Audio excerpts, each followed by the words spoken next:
Good evening friends, Arjun classes में आप लोगों का स्वागत है।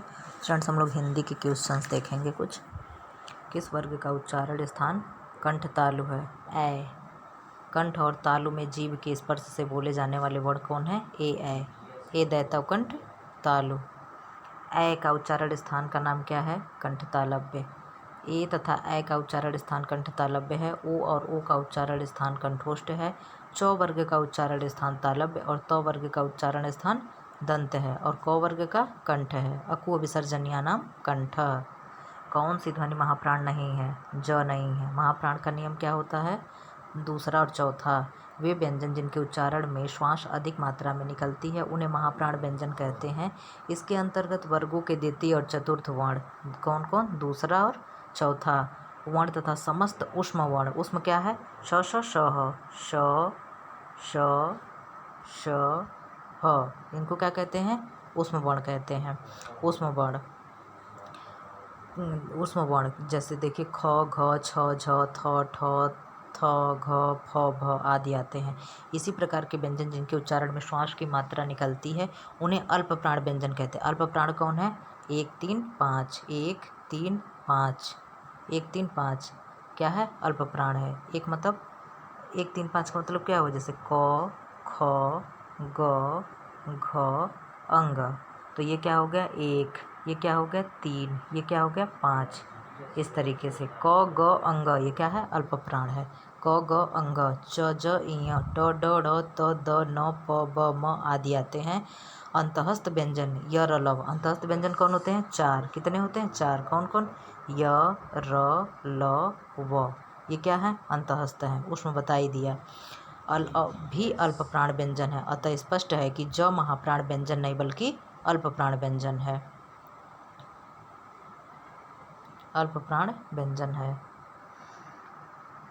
सख्यागमन का सही संधि विच्छेद क्या होगा? सखी प्लस आगमन। यण संधि के अनुसार यदि ई या बड़ी ई के पश्चात ई या बड़ी ई को छोड़कर कोई और अश्वर्ण स्वर हो तो ई छोटी ई या बड़ी ई के स्थान पर य हो जाता है। सख्यागमन का संधि विच्छेद सखीधन आगमन होगा। निम्नलिखित में से कौन सा शब्द बहुब्रीहि का है? बहुब्रीहि मतलब दशानन, जिसका तीसरा अर्थ निकले। दशानन का अर्थ है 10 अयानन जिसके, अर्थात रावण। आनन मतलब सिर।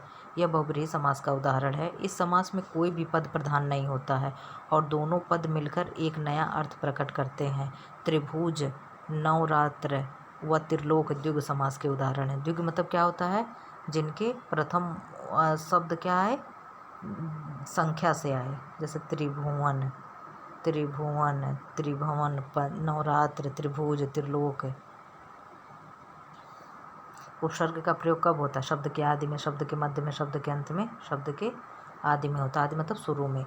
उपसर्ग उप मतलब समीप, सर्ग मतलब सृष्टि करना का अर्थ है किसी शब्द के समीप आकर नया शब्द बनाना। जो शब्दांश शब्दों के आदि में जुड़कर उनके अर्थ में कुछ विशेषता लाते हैं वे उपसर्ग कहलाते हैं। हार शब्द का अर्थ है पराजय, परंतु इसी शब्द के आगे प्र शब्दांश जोड़ने से बनेगा प्रहार, प्रधनहार, जिसका अर्थ है चोट करना। मिठास शब्द किस प्रत्यय का प्रयोग है? में किसका प्रयोग हुआ? आस का। मिठास सह बद में, शहबद लिख रहा शब्द में आस ये शहबद नहीं है, शब्द है। शब्द में आस प्रत्यय का प्रयोग है। आस प्रत्यय इच्छावाचक, भाववाचक, संज्ञा का प्रत्यय है।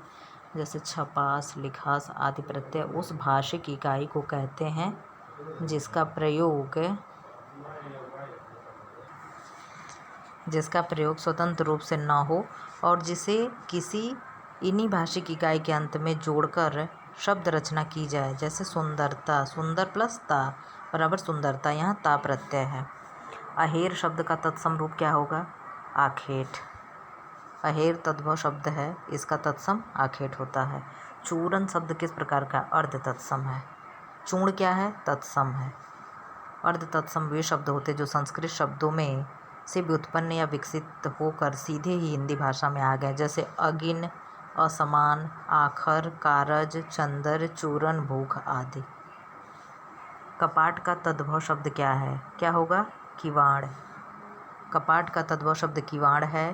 कंटक का कांटा एवं करपट का कपड़ा तद्भव होता है। नियम और परिस्थिति की वजह से तत्सम शब्दों में परिवर्तन हुए उन्हें तद्भव शब्द कहते हैं। अर्थात संस्कृत भाषा के वे शब्द जिनमें थोड़ा परिवर्तन करके किसी हिंदी भाषा में प्रयुक्त किया जाता है उन्हें तद्भव कहते हैं। जिन शब्दों की उत्पत्ति का पता नहीं चलता उन्हें क्या कहा जाता है? देशज। जिन शब्दों की उत्पत्ति का पता नहीं चलता उन्हें देशज कहते हैं, जैसे झाड़ू, पगड़ी, लोटा, पूंछ, झोंका, टांग, ठेठ आदि। लालटेन शब्द निम्न वर्गों में से किस वर्ग में आता है? विदेशज। लालटेन शब्द अंग्रेजी भाषा के लैंटर्न से बना हुआ है। यह विदेशज शब्द के अंतर्गत आता है। विदेशी भाषाओं से हिंदी भाषा में आए शब्दों को विदेशी शब्द कहते हैं। बुढ़ापा किस प्रकार का अभिशाप? बुढ़ापा एक प्रकार का अभिशाप है। रेखांकित शब्द संज्ञा है। रेखांकित क्या है?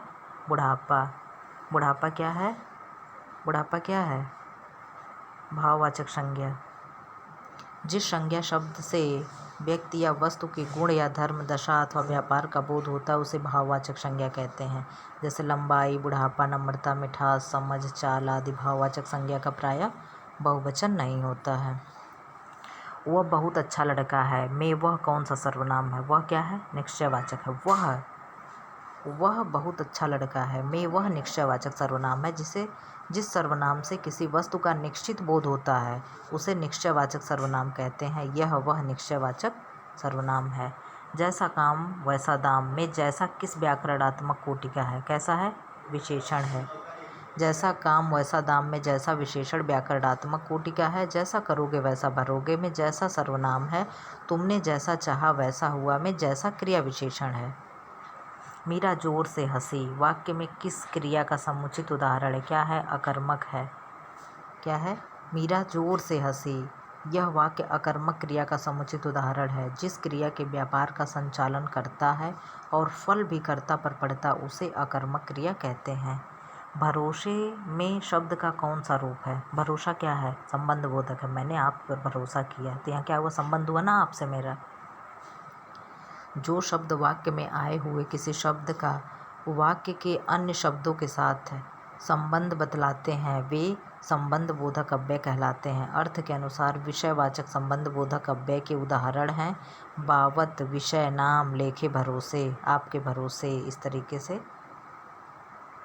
अर्थ के आधार पर शब्द कितने प्रकार के होते हैं? 4। अर्थ के आधार पर हिंदी शब्दों के 4 प्रकार होते हैं। कौन कौन? पर्यायवाची शब्द, विलोम शब्द, अनेकार्थी, एकार्थी शब्द। निम्नलिखित में से असंगत मतलब गलत विलोम शब्द युग्म कौन सा है? घात प्रतिघात सही है। प्रसारण संकुचन सही है। शाश्वत सदैव यही गलत है। खगमृग सही है। निम्न में से कौन सा आदि व्याधि शब्द युग्म में आदि का अर्थ है? क्या है? मानसिक कष्ट। आदि मतलब मानसिक पीड़ा की संज्ञा आदि है। व्याधि मतलब शारीरिक पीड़ा को व्याधि कहते हैं।